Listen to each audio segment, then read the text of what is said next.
இந்த நாளிலே நாம் ஒரு சில காரியத்தை பார்த்து தியானித்து அதை ஒப்பு கொடுத்து கடந்து கத்துவதை ஒரு நிமிஷம் கண்களை மூடி, ஆண்டவரே நீர் எங்களோடு கூட பேசும். ஆண்டவரே நீர் பேசுகிற தேவ ஆவியானவர் நீங்கள் எங்களோடு கூட பேசும். நாங்கள் கேட்கிறோம் ஆண்டவரே, நாங்கள் ஒன்றுக்கு தகுதி இல்லாதவர்கள். ஆவியானவர் நீங்கள் பேசுகிறோம். இது மனுஷ சத்தம் அல்ல, இது தேவ சத்தம். பேசுகிறது மனுஷன் அல்ல, தேவ ஆவியானவரே. இந்த வார்த்தைகள் எல்லாமே ஜீவன் உள்ளதா இருக்கிறது. இந்த வார்த்தைகள் எல்லாமே உன்னதத்திலிருந்து வந்த வார்த்தைகளாக இருக்கிறது.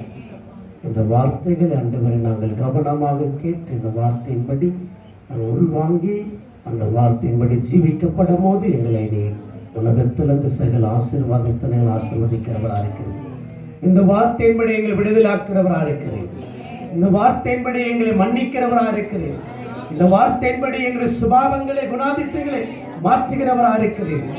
இந்த வார்த்தைகள் படியே ஆண்டவரை நாங்கள் நற்சாட்சியா ஜீவிக்கபடியாக இந்த வார்த்தைகள் படியே நாங்கள் ஆண்டவரே இந்த உலகத்துக்கு நாங்கள் வெளிச்சமாக உப்பாக என் தேவன் பிரகாசிக்கிறவர்களாக இருக்க சபைக்கும் சங்கத்துக்கும் ஆண்டவர் எங்கள் குடும்பங்களுக்கும் சமுதாயத்துக்கும் நாங்கள் ஆண்டவரே உம்முடைய மகிமை வெளிப்படுத்தும்படி அவருடைய வெளிச்சத்தை காண்பிக்க முடியாக உடைய வார்த்தைகள் நாங்கள் கேட்டு அதன்படி நடக்க ஜீவிக்க எங்களுக்கு நீ கிருபை செய்ய கரத்தில் போடு.